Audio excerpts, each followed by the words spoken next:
Have you ever stepped into a place where everything felt wrong, but no one else seemed to notice? Before the first punch shattered the air. Before the crowd gathered, restless, like wolves scenting blood in the school parking lot. Before Ivana Jackson became a name whispered in hushed tones in courtrooms, shouted from protest signs. There was just a girl with eyes that saw too much and knuckles that had learned to speak through bruises. She walked into the hallways of a new school, where smiles were masks and power was measured in touchdowns. They didn't see her coming, but she already knew the game. And what no one understood, she wasn't here to fit in. She was here to make them remember her name. If you love interesting stories like this that expose the truth, please give this video a thumbs up and tell us in the comments section where in the world you are watching this video. And also do well to smash that subscribe button. This was Riverside High in Cedar Falls, Texas. A place where justice bowed to money and silence was the only language that kept you safe. But Ivana didn't come to stay quiet. She came with fire in her heart. Fire her father once taught her to control. Never unleash it, he said, until someone crosses the line. One boy made that mistake. One slap. One line crossed. And from that moment on, the system that tried to bury her would learn something too late. You don't corner a girl trained for war and expect her to back down. Cedar Falls, Texas was the kind of quiet town that pressed down on your shoulders like thick fog. The first thing Ivana Jackson noticed as she stepped through the front doors of Riverside High was the silence. Not the absence of noise. There were lockers slamming, sneakers squeaking on floors, bits of hallway laughter echoing off walls. But the silence that followed her, the kind that settled in people's throats when they didn't know what to say about a girl like her. 17 years old, dark skin, tightly coiled hair that defied gravity. Eyes that had seen too much in Houston and learned early that blending in wasn't an option. She walked alone, her backpack slung over one shoulder. Her step steady and controlled like she knew she was walking into danger but refused to flinch. Students parted around her like water around a stone, whispering behind hands, sneaking glances that lingered too long on her face, on her difference. From behind the front desk, a secretary glanced up with that southern mix of politeness and suspicion. "You must be Ivana," she said, handing over a schedule without smiling. "Welcome to Riverside. Hope you find your place here." Hope? That was generous. Ivana hadn't been at Riverside High more than 10 minutes before she met the king. He was leaning against a row of lockers like he owned the air in the hallway, surrounded by 3 boys who laughed too loud and stood too close to anyone who passed. He wore his varsity Letterman jacket like a crown and had the kind of jawline that made yearbook photographers swoon. Tyler Mitchell. Ivana didn't know his name yet, but the way the hall shifted around him, how students gave him space while still orbiting like he was gravity. It was obvious. Some boys ruled with fists, others with money. Tyler Mitchell ruled with both, and the quiet promise that if you crossed him, you wouldn't just suffer. You'd disappear. She didn't break stride when she passed him. That was her first mistake. "Hey!" His voice was rich and casual like a commercial for cologne. "You lost or just pretending not to notice me?" Ivana stopped. She turned slowly, keeping her face blank, neutral, unreadable the way her father taught her to face threats that smiled. Tyler pushed off the lockers, that lazy confidence wrapped around him like silk. "New girl, right? Got to be. I'd remember someone like you." She said nothing. He stepped closer, casually invading her space. His gaze lingered just a second too long on her face, then slid down and back up with polished shamelessness. "I'm Tyler Mitchell, captain of the football team. Most likely to succeed according to, well, everyone." Still, she said nothing. His smile twitched. "Okay, playing hard to get. I respect that. Look, let me give you the grand tour. Show you where the cool kids sit, where the losers pretend not to cry. And maybe if you're lucky, I'll introduce you to my world. Ivana tilted her head. Your world?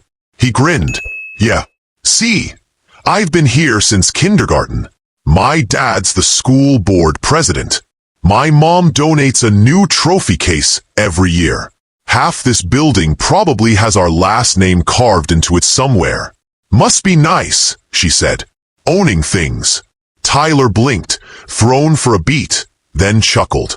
I like you. You're different. Exotic. The words sliced through her like a blade dipped in honey. She inhaled slowly. Don't call me that. His eyebrows lifted. What? Exotic? Yes, I'm not a damn fruit. One of his friends, a broad-shouldered boy with acne scars, snorted. She's got bite. Tyler kept his smile, but his eyes narrowed a fraction. Didn't mean to offend. Just trying to be welcoming. I don't need a welcome committee, Ivana replied. I just need to get to class. She moved to step around him, but his arm shot out like a casual gate across the lockers. Come on, new girl. Don't be like that. I'm just saying it'd be smart to know who matters around here. Then I guess we have nothing to talk about. Her voice wasn't loud, but it hit him like a slap in a quiet room. She ducked under his arm without waiting for permission and walked away without looking back. Tyler stood there for a second too long, the smirk cracking at the edges. It began with little things. A coincidental brush of his shoulder in the hallway. The way he'd always appear just behind her at her locker, leaning in so close she could smell his expensive cologne mixed with entitlement. Looking sharp today, new girl, he whispered one morning, leaning so close his breath touched her ear. You wear that uniform better than most. Ivana closed her locker, spine rigid. Don't talk to me. Tyler raised his hands in mock innocence. Just a compliment. You don't have to get all feisty. She stepped away. He stepped closer. It happened again and again. In the cafeteria, he'd walk by her table and toss out something slick, coated in fake charm. In class, his gaze lingered too long. He made sure she knew it. One afternoon, as she was reaching for her textbook in her locker, she felt a hand press lightly against her lower back. She spun around. Tyler, of course. Don't touch me, she snapped, loud enough to turn heads. He chuckled. Relax. It's just a friendly tap. There's nothing friendly about you. For a moment, his mask slipped just long enough for her to see the irritation, the bruised ego. Then it vanished beneath another charming grin. I get it, he said. New place, don't trust anyone. That's cool. But you'll come around. They all do. That night, Ivana lay in bed with her fists clenched. Her mind replayed every word, every touch. The pressure wasn't just physical. It was psychological, relentless. She wanted to believe it would stop if she ignored it. But predators didn't back down when you played nice. They got worse. It was Wednesday when she finally decided to report it. She rehearsed what she would say as she waited outside the principal's office, her heart pounding not from fear of Tyler, but from the familiar sense that telling the truth wouldn't be enough. Principal Sarah Cooper opened the door and gave Ivana the kind of smile reserved for confused customers at a returns counter. Come in, Ivana. Have a seat. The office smelled like lavender air freshener and old paper. Diplomas lined the walls, and a photo of Principal Cooper shaking hands with Tyler's father sat in a gold frame near the desk. I need to report something, Ivana began, voice steady. Cooper folded her hands. Go ahead. Ivana inhaled. Tyler Mitchell has been following me, making comments that make me uncomfortable. He's touched me more than once, even after I told him to stop. He corners me. He doesn't take no for an answer. Cooper blinked. What do you mean? Ivana asked. I mean Tyler is one of our top students. National Honor Society. Team captain, perfect attendance. He's well-liked. Are you sure you're not misunderstanding someone's intentions? I'm not, Ivana said firmly. This isn't the first time I've had to deal with boys like him. I know what this is. The principal's smile flattened. Ivana, I'm not saying you're lying, but sometimes when we're new, it's easy to misread someone's intentions. Especially in a place like Cedar Falls. Ivana sat still, trying to push back the rising anger behind her eyes. So what? I just keep letting him do it. Cooper softened her tone like that made it any better. I'm just suggesting you give it time. Adjust. Don't make things more difficult than they need to be. Tyler will move on. He's not a distraction, Ivana said, standing. He's a threat. Cooper's brow twitched. That's a strong accusation. It's a strong reality. As she walked out of the office, her legs felt heavy. Her voice had stayed calm, clear, firm. And it hadn't mattered. Not one word had landed. That night at the dinner table, Ivana barely touched her food. Her mother, Denise, was already watching her with quiet concern. Hard day? She asked. Ivana hesitated, then nodded. Tyler's not backing off. Marcus Jackson, sitting across from her, set down his fork. He was a former Marine, built like a wall, with eyes that had seen too much overseas. He touch you again? Ivana nodded. Marcus's jaw clenched. You report it? Yeah. And she doesn't believe me. Said I might be misreading it. Silence. Denise reached across the table, resting her hand on Ivana's. I'm sorry, baby. Marcus stared at his plate, like it had offended him. This town, he muttered. They wear manners like armor, but deep down it's the same disease. Ivana blinked, swallowing the lump in her throat. I didn't expect them to care. I just thought maybe someone would listen. Marcus met her gaze. You want me to go up there? Ivana shook her head. Not yet. There was steel behind her words now, a cold resolve forming beneath the disappointment. The air in Riverside High always seemed thinner after the final bell. The building exhaled its students into the cold Texas afternoon like steam from a broken pipe, messy, uncontained. Ivana moved through the flood of bodies in silence, her step steady, her gaze forward. It had been 3 weeks since the report to Principal Cooper. 3 weeks of whispers, of Tyler's friends laughing louder when she passed, of notes stuck to her locker. The sun had just begun to dip behind the rust-colored gym roof, casting long shadows across the cracked asphalt of the student parking lot. Ivana walked toward her mom's car, keys in hand, her backpack heavy with unfinished homework and unfinished fury. She saw them before she heard them. Tyler and his crew loitered near the black pickup with chrome wheels, laughing, tossing a football, eyes flicking her way like she was prey wandering too close to the edge of a cage. She kept walking. Yo, Jackson. Tyler's voice snapped through the air like a whip. She didn't answer. I'm talking to you, he said, stepping into her path. Little rude to ignore people, especially ones trying to be your friend. You're not my friend, Ivana said, voice even. Tyler tilted his head. You sure about that? I've been so generous. Get out of my way. The laughter behind him grew. Boys who never spoke to her. Girls who sneered in the halls, but never dared stand too close to him. It wasn't a crowd. It was an audience. And Tyler lived for the spotlight. See, I think you're confused, he said, stepping even closer. I've let you walk around this school acting like you're better than everyone, like you don't need to follow the rules. I follow the real rules, she said, not the ones you make up. His jaw twitched. You think you're strong because you say no? Because you walk away? But out here, he glanced over his shoulder at his crew, grinning. You're alone. Ivana didn't flinch. I've been alone my whole life, and I'm still standing. And that was the moment. The snap in his composure, the crack in his performance. Because something about her calm, her refusal to cower, it shattered him. And then came the slap. It came out of nowhere. Fast, brutal. A flash of motion, and an explosion of pain across her cheek. Her head jerked sideways with the impact. Her vision went white for a heartbeat. Gasps, laughter, and then silence so thick it buzzed in her ears. She didn't fall, didn't stumble. She slowly turned back to face him.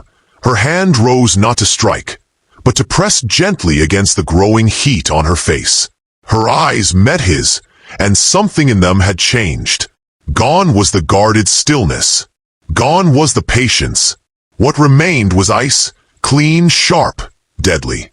Tyler's smile faltered. "What?" he sneered. "Going to cry?"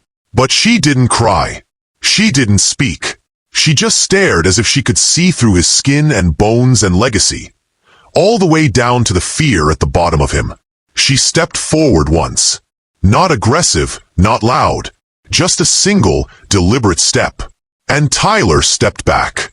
He caught himself, tried to laugh it off. "Careful. I might think you're catching feelings." But no one laughed with him this time. Ivana scanned the faces around her. Most looked away. Some gawked. But none stepped in.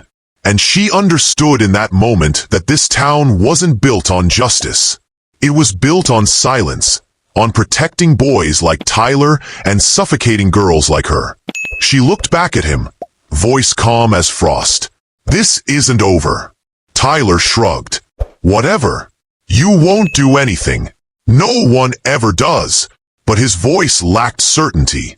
She walked past him without another word, her chin high, her eyes steady. Behind her, the crowd slowly broke apart, but the tension lingered. Tyler had crossed a line he didn't understand, and Ivana had crossed one she could never uncross. There are moments that split a life in two, before and after. For Ivana Jackson, that moment came the next afternoon beneath the amber wash of a setting sun in the same cracked parking lot where her cheek had burned red the day before. She didn't wear any special clothes. That would have been theatrical. No, she came as herself. Jeans, black hoodie, hair tied back. No symbols, no warnings. Just the weight of knowing you can only be pushed so far before the ground beneath you turns to fire. Tyler was already waiting. So were his friends, Derek, Mason, Jake, and Connor. Varsity arrogance in motion. They laughed like they'd already won. The kind of laugh that smells like beer breath and privilege. A small crowd had begun to gather. Students pretending to loiter, but watching closely. Phones were out, slightly angled. The school might ignore her, but cameras didn't lie. Tyler stepped forward, smiling. The slap had inflated his ego like helium. "Back again?" he asked, hands spread wide. "What? Forgot to say thank you for yesterday?" Ivana didn't answer. She walked right up to him, closer than comfort allowed, and stopped. His smirk deepened. "You must be into pain." And then it happened. Fast, precise, beautiful in its simplicity. Her left foot pivoted, her shoulder dropped, and with the force of 8 years and a father's discipline behind it, her right fist exploded into his jaw. Crack! Tyler's head snapped sideways. His body followed. He hit the ground like a sack of arrogance, sprawling in the dust with a grunt that silenced the lot. No one moved, not for half a breath. Then came the chaos. "Get her!" Derek barked, eyes wide with shock. The 4 boys surged toward her like a wave of testosterone and panic. But Ivana didn't flinch. She moved. Derek lunged first, grabbing at her sweatshirt. She twisted, ducked beneath his reach, and drove her elbow hard into his ribs. He gasped, crumpling to his knees. Mason tried to grab her from behind. A mistake. She dropped low, hooked his ankle with a sweeping kick, and sent him sprawling backwards. His skull bounced once on the pavement before he lay still, groaning. Jake and Connor hesitated. Too late. Ivana spun toward Jake and landed a clean, controlled kick to his chest. It knocked the wind from him with an ugly wheeze. He stumbled back, coughing, and dropped to the ground beside his teammates. Only Connor remained. He looked at her, at his friends, then at Tyler still moaning in the dirt. He stepped back, hands raised. "I'm good," he muttered, voice cracking. And just like that, it was over. Ivana stood alone in a circle of wreckage. 5 boys, bigger, louder, and once untouchable, were now on the ground, groaning in disbelief. And the phones, they were still rolling. The silence shattered into whispers, shock, awe, a few stunned chuckles. But Ivana didn't care about the crowd. Her eyes were on Tyler. He sat up slowly, wiping blood from his mouth, rage burning through the haze of humiliation. "You crazy bitch," he spat. Ivana knelt beside him, her voice low and clear. "I told you not to touch me. I told you to stop." He glared up at her. "You're done. You hear me? You're going to pay for this." She stood. "You already paid." Then she turned and walked away. It didn't take long. By the time Ivana reached her front porch, her phone buzzed with a call from the school. By dinner, Principal Cooper had left 2 voicemails, one dripping with fake concern, the other with sharp warnings. The next morning, she was summoned to the office before first period. She walked in flanked by her parents, Denise with her jaw tight, Marcus with that quiet, vibrating stillness that meant he was barely holding it together. Cooper gestured toward 3 chairs. "Please sit." Ivana remained standing. "I prefer to stand." Cooper cleared her throat. "Miss Jackson, what happened yesterday was unacceptable. You assaulted 5 students." "You mean me defending myself?" Ivana asked. "You threw the first punch," Cooper snapped. "So I should have waited for another slap?"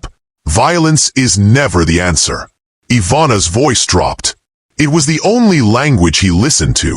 Cooper looked at Marcus and Denise as if appealing for backup, but their expressions didn't shift.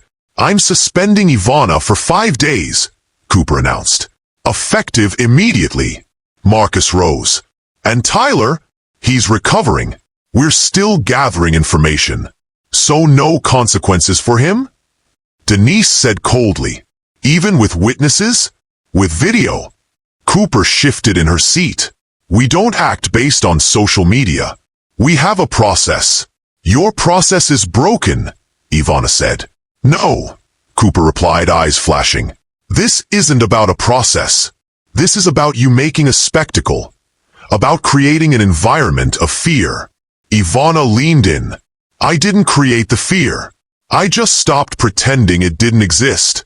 By the end of the week, the video had made it to TikTok, then to Instagram, then Reddit. Hundreds of thousands of views. Comments flooded in. "She moved like a pro. This school let it get this far. Good for her. About time someone stood up. Why isn't Tyler suspended?" The story had escaped the school's grip. Journalists started calling.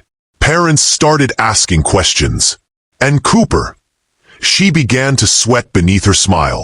Tyler's father tried to suppress the video, but the internet doesn't forget. A local news station picked it up, then a national one. Ivana stayed quiet. Not out of fear anymore, but out of power. Because sometimes the loudest thing you can do is let the truth speak for itself. And now it was screaming. The courtroom wasn't large, just a converted meeting room on the 3rd floor of the county municipal building. But on that cold morning, it felt like the weight of the entire town of Cedar Falls had been packed into its wooden pews and silent tension. Students filled the back rows. Teachers lined the walls. Parents clutched coats to their chests, as if trying to shield their children from more than just the drafty air.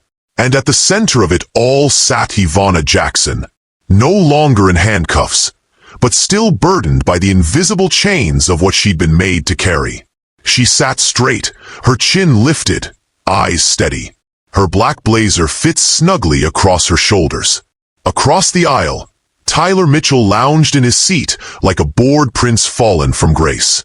His hair was perfectly combed, his navy suit uncreased, but his smirk was gone. Beside him, his father, the chairman of the school board, looked pale and too still, like a man watching his empire tremble. At the bench, Judge Patricia Williams called the court to order. She wasn't what anyone expected. Gray hair pulled into a no-nonsense bun, eyes like glass knives, voice low but unyielding. She had built a reputation as the kind of judge who quoted both legal precedent and common sense with the same unwavering weight. As she looked out across the room, her gaze paused briefly on Ivana, then on Tyler. She tapped her gavel once. "We are here to determine whether Miss Ivana Jackson is guilty of instigating violence within Riverside High School, and whether the evidence submitted supports her claim of self-defense in a hostile educational environment." A ripple of breath moved through the crowd. The prosecution went first. They played the hallway video on a projection screen, slowed it, dissected it, manipulated it. They highlighted moments: Ivana's elbow strike, her pivot, the fall of the second attacker. They tried to frame her precision as aggression. But then came the defense. A student named Marcus Thompson was first. He stood tall despite the fading yellow of a bruise beneath his right eye. His voice cracked once, but his message rang like iron against glass. "They threatened me, chased me, beat me in the locker room the day before. Ivana was the only one who tried to stop it. She didn't start the fight in the hallway. She stopped it." One by one, they described the climate of intimidation, the slow rot of silence, and the moment when someone finally drew a line. Then came the moment the courtroom would never forget. The defense attorney placed a USB drive into the court's media console. "Your Honor," she said, "we have obtained footage from a private social media account belonging to the defendant Tyler Mitchell via a student whistleblower. We believe this directly pertains to intent and conspiracy." A video began. At first, just laughter. Then Tyler's voice, unmistakable. "She thinks just cause she knows a few kicks she can walk around here like she's untouchable." Another voice. "You want us to hit her again?" Tyler chuckled. Let her throw the first punch. Then we bury her in it. I want her gone." Gasps flooded the courtroom. Tyler went pale. His father's hand slid off the table. Judge Williams watched in silence, her face unreadable. When the video ended, she leaned forward, resting her elbows on the bench. "Mr. Mitchell," she said slowly, "you are not currently on trial. But I assure you, after what I have seen, you soon will be." She turned to Ivana. "Miss Jackson, please stand." Ivana rose, her heart pounding but her spine straight.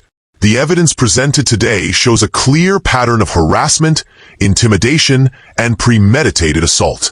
You were placed in an impossible situation by a system that failed to protect you. Your actions, while regrettable in their necessity, were justified under the law of self-defense. Judge Williams paused, her voice growing stronger. "Furthermore, this court finds that Riverside High School and its administration created a hostile environment that endangered students. I am ordering a full investigation into the school's handling of harassment complaints and disciplinary procedures." She looked directly at Tyler. "As for you, Mr. Mitchell, you will face charges for assault, conspiracy, and creating a hostile educational environment.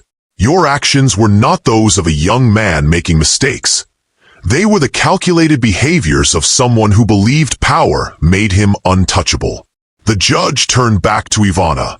"Miss Jackson, all charges against you are dismissed. You are free to go." The courtroom erupted. Students cheered. Parents wiped away tears. Ivana felt her father's strong hand on her shoulder as her mother pulled her into a fierce hug. Outside the courthouse, reporters waited with cameras and microphones.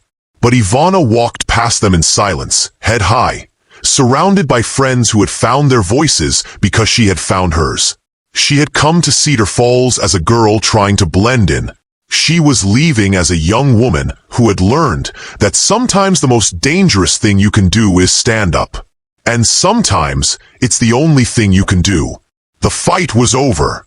Justice had won, and Ivana Jackson, she was finally free. The end.